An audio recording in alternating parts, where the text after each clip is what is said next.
Hello, teacher friends. Coach Z here. I'm sure you see from the title that we have a recruiter in the house.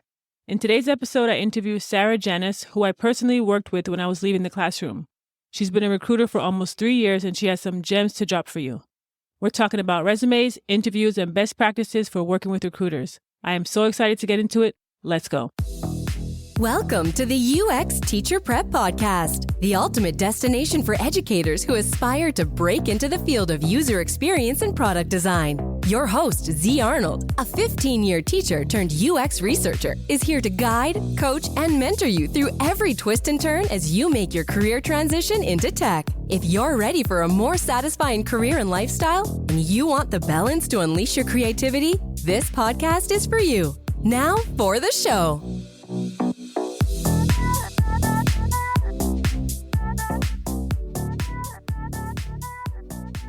Hey, Sarah, it's so great to have you on the show today.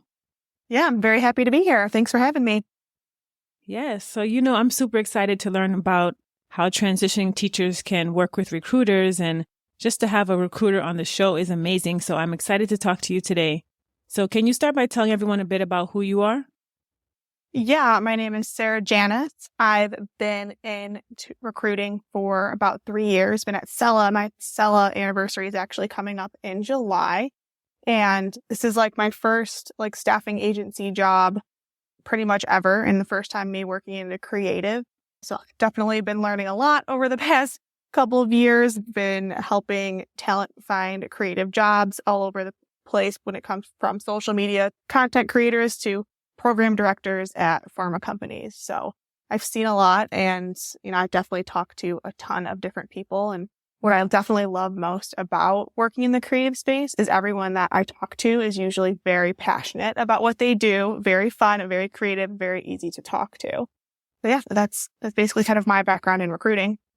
So creative recruiter, I know there's different types of recruiters out there. Can you talk about what a creative recruiter is and how that's different from a different type of recruiter? Yeah, I would say it definitely depends on the company that you work for. I know maybe there's tech staffing firms, for example, which I don't know if I actually looked up when you and I first connected. It was back in February of 2022. Mm-hmm. So since October 2022, we integrated with Randstad Staffing. I don't know if you're familiar with them. So they're a huge global staffing firm that has life sciences, technology, all these different types of industries. So they kind of added us in to do all the marketing and creative. So, there's tech recruiters, industrial recruiters.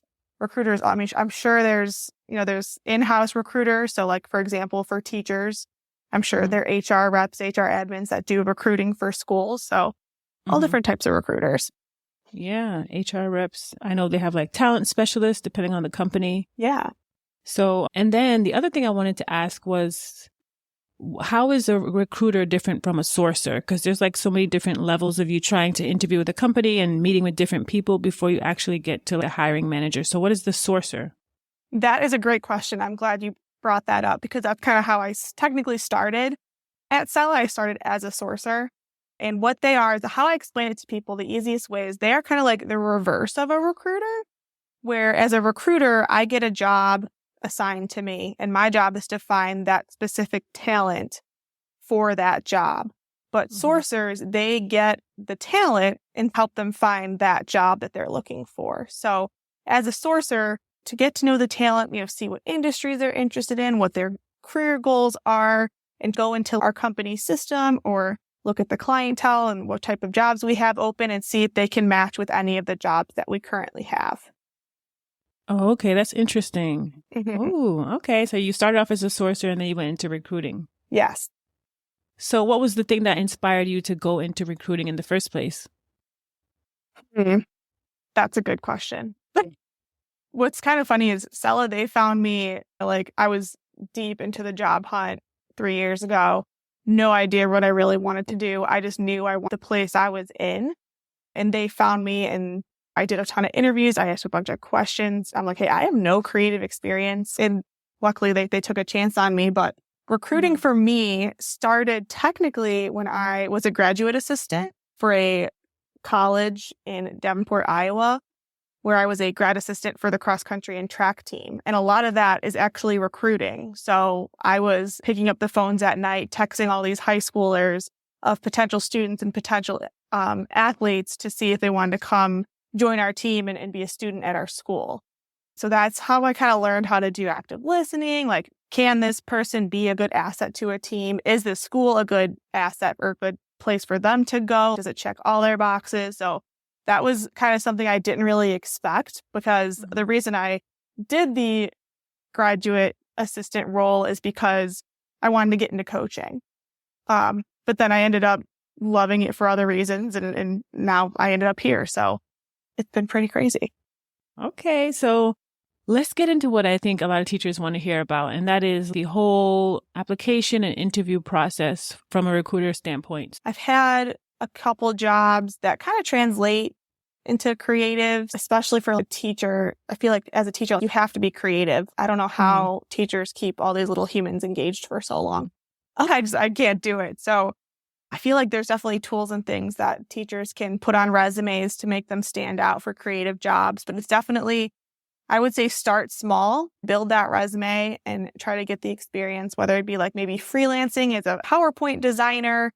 I know teachers, obviously, you guys use PowerPoint a lot. There's little things like that, little projects here and there to kind of build that resume, because getting into the creative space, it is pretty hard coming from a background where you didn't go to school to become a designer or anything like that. Okay, so when you say PowerPoint creator, I'm thinking the first thing that came to my mind was like instructional design or just like designing things. So are you saying that they should maybe use that as a stepping stone, or are you talking about like creating a portfolio? What exactly do you mean by taking those small steps? Yeah, potentially. I feel like, especially for thinking of just like my clients and the type of roles that I work, a lot of roles require portfolios because clients want to see what, designers and instructional designers, kind of like you said, can create and what they have created in the past.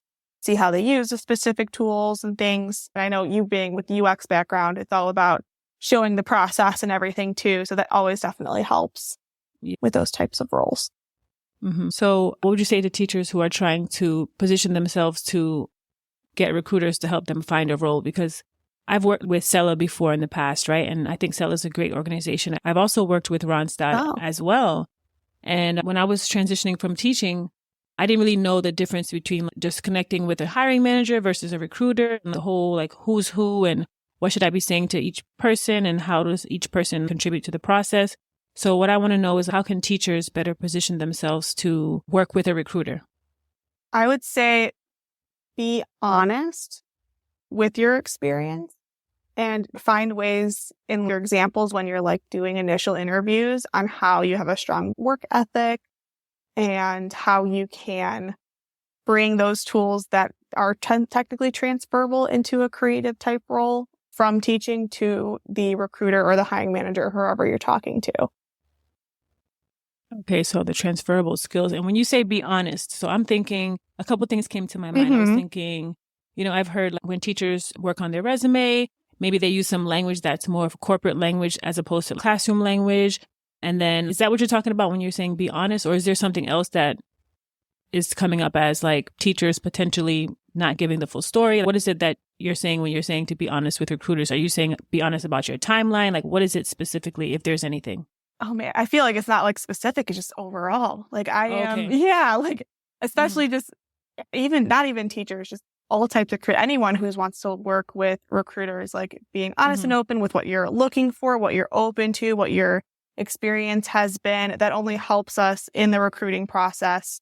Say like, someone, I do really want to submit a talent over to a client, but they didn't tell me that they have other interviews going off and they might get an offer soon. Like just telling me that ahead of time, which many, many recruiters will ask, because usually when you're open to work, you're not just interviewing at one place. And then also just being honest with, your experience. Try not to lie, especially in the creative space. Like if you say, oh yeah, I've worked with like Adobe Creative Suites, or I've, worked with these design tools, and you haven't, that'll definitely, hiring managers and art directors and product managers, they'll notice. That's why it's always very good to have a portfolio too, because then they know what you're capable of. Okay, that makes sense. So And I think, in my opinion, working with a tool would be not working with it once or twice, but really being able to maneuver and navigate that tool to use it on a day-to-day basis, most likely. Yes, definitely. Or even just coming up with, for teachers especially that don't have like specific design skills or they're trying to get into design or anything like that, just doing like a passion project. I see a lot of students who are trying to break into the job market. Let's be like, yeah, I did this passion project to come up with an app or design this banner ad for this company. And it could be just like not real at all, but something that they created to show that their skills with specific tools. I like the idea of passion projects because there's so many things that you can do to demonstrate the skills that you're learning, whether it's from a boot camp or a course or whatever it is. There's so many things you can do to demonstrate that. And so I also talk to teachers about volunteer work. So what would you say if you're trying to recruit someone and they have volunteer experience, let's say they're coming from teaching or somewhere else and they're trying to get into the creative industry? How do you feel about that volunteer experience in the creative space? I would say it's better than nothing. And especially if it's been published or on the website, if the company actually uses it, like that's huge. Okay, yeah. So but it's better to have some type of passion project and some type of experience in the industry as opposed to just going straight from one industry to the next. Is that what you're saying? Yes, definitely. Okay, good. So basically, recruiters have your best interest in mind. So you really have to let them know like the whole scope of what you're going through, like if you're going on other interviews and like what's your timeline and all those things. Because I remember when I started working with recruiters, it was like I didn't know what to expect, what they were going to ask me, what should I have prepared. And, there's some basic things, right? Like, I guess, do you want to do contract roles? Are you open to that? Are you open to travel? But then there's some things that I wasn't really sure about. So I guess you have to kind of do the legwork to find out what you have to tell the recruiter. Yeah. And I can definitely tell you, we're going to ask you about what type of opportunities you're open to, what, the meaning or like what motivated you to do this, apply to this role or say yes to my LinkedIn message. We're going to definitely ask you those questions to understand where you're at, because especially if we end up talking about the specific role and you're not a good fit or you don't think it's a good option for you, having what you're open to, where you're located, what your schedule and availability is like for interviewing can definitely help find something else. Okay, that makes sense. Super helpful. So is there any specific advice you would give like on the resume writing process or the resume submission process that you see maybe something that's a pain point that you get a lot of times? Yes, definitely. I would say my biggest tips for people who are either new to the job market or entering the job market, definitely try to keep your resume to one page. Okay. I know a lot of designers and creatives, they want to make it pretty. They want to make like all the colors. And so you don't need all that. That's what portfolios are for. Because sometimes like, especially, not just, in recruiting and things, like a lot of companies use ATS systems, like they might not pick up everything if you have photos of yourself and fun little art everywhere on your resume. So it's in people's best interest to keep it clean. Definitely no headshots if possible, because that could actually bring up a bias to the hiring manager. So you definitely don't want that. Like a summary of your goals, or I would say something that you're looking to do, potentially not a whole paragraph, just a couple lines. Obviously have education on there, your jobs, and I would definitely the job and the timeline that you were at that job and of course the title of your job you were at, along with just a couple bullet points of your responsibilities. And then I would say if there's one dream job that you see and one dream company that you want to be at, take the job description and try to tailor it to your resume. The more keywords that you have from the job description in your resume, the more likely you are going to pop up in the ATS. You're going to be flagged to say, hey, this person has the skills and the tools for what they're looking for. Now, I'm not saying copy paste the whole job description, because I have seen that. And there's a couple of times where I'm like, hey, so this is a wonderful resume, but you clearly copy pasted the entire job description onto your resume, like word for word. So don't do that. But then that's another thing, going back to, if you are going to take some things from the job description, be honest. If you haven't used Figma, but you see it's on the job description, it's a must have, then I wouldn't put it on there, because they might ask you about that. And if you don't have a specific project or skills that you've used with the tool, then it's probably not a good fit for you. I would say those are like the main things. I know designers love to make it pretty, but it does not have to be anything crazy. I'm actually glad I'm a UX researcher and not a UX designer because I don't have to think about the design as much, but I see the Canva, the Canva resumes and I'm like, ouch, it looks nice. It looks really nice with the headshot and everything. But at the same time, I hope that's not the one that you're submitting for the job because I feel like so many things, like you said, will get lost in the whole system and they probably won't even come up properly, on the screen in the first place. So super important. Right. Yeah, you're dropping some gems. What else you got? So I wanted to ask also about like the application process itself, because I know a lot of teachers and, non-teachers are kind of just do this spray and pray where they just like send out 100, 200 applications and then hope for somebody to contact them. And sometimes what I see is that they're applying for so many different roles in so many different fields. And it's like, it's not really narrowed down to something specific. And so I wanted to hear what you thought about that and, any tips you have for the application process itself. Yeah, I would say if you do submit an application anywhere without, talking with a recruiter or a TA or anything, obviously look for people. LinkedIn is your biggest tool. And I know you've talked about it on this podcast for a couple episodes of networking and the importance of networking. I listened to that one a couple days ago. 100%. Network, connect, see who, like if you have mutual connections with people, especially if it's for like a company in your area with the same industry that you've worked at or someone that works there, just always, always, always network. Yeah, that's a big one. I mean, I met you and here we are again having a conversation about something totally different. So just keeping your network open and just remembering, I think a lot of times teachers forget that it's not just connect, but it's connect and make valuable connections and make those long term. Check in on people, see how they're doing, see how their life is going. Did you get that role you're looking for? It's a real genuine connection, at least for me. Every single person that I connect to on LinkedIn, I connect to them in some way where we're having conversations in the inbox or we're checking up on each other. And it's not like I'm just connecting to everybody I see. There's some kind of connection there. There's some kind of relationship, whether we're looking for the same roles or whether we went to the same school or whatever it is. But it's not just a one and done type of thing is what I'm trying to say. Exactly. Yeah. And I feel like the stronger the connection that I make with a talent, like when you reached out to me, I was like, I remember you. One, because your name is really unique. But I remember you. I'm like, yeah, she's a UX researcher. I didn't even have to look in my system for her notes because I've seen you post on LinkedIn. I've seen you just connect with other people and mutual friends. So like LinkedIn is a really, really good tool for that. And I would say, especially if a teacher puts open to work on their LinkedIn page and a recruiter reaches out to him, just say yes. If they are interested in talking to you, connect with them. Even if you think the role is like way out of your league or you're not interested in it, just connect with them. It's about that network. Maybe they know someone else, or world is a huge place, but it's also super small too. Yeah. I love that. Just take the interview, just connect with the recruiter. And I think also there's some hesitation there with teachers where teachers are not really used to the LinkedIn space, and so teachers have recently over the past few years started migrating over to the LinkedIn space. And sometimes you hear a story of a teacher who a recruiter reached out to them and then it was some type of a scam, and they're hesitant to speak to people who are just inboxing them as recruiters, So how do they know who's a real recruiter, who's not a real recruiter, that type of thing? That's a really good point. I totally get that too. Because it's, before I came here, I was definitely scammed a couple times. So I totally get it. I would say it's funny how many times I will reach out to talent and then I will look like an hour later and see how many people have looked at my profile.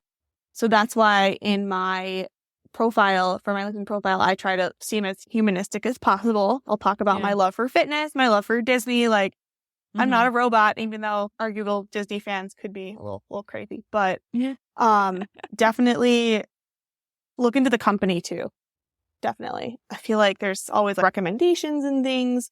I'm sure there are mutual connections. Make sure they are real people too. But I can see how that is very, especially because a lot of our messages, and that's another thing too. When I reach out to talent, I try to be personable. Like, yes, I'm sending out a lot of messages at one time, but I try to put enough information out there for them to know that I am a real person and I'd love to connect with them.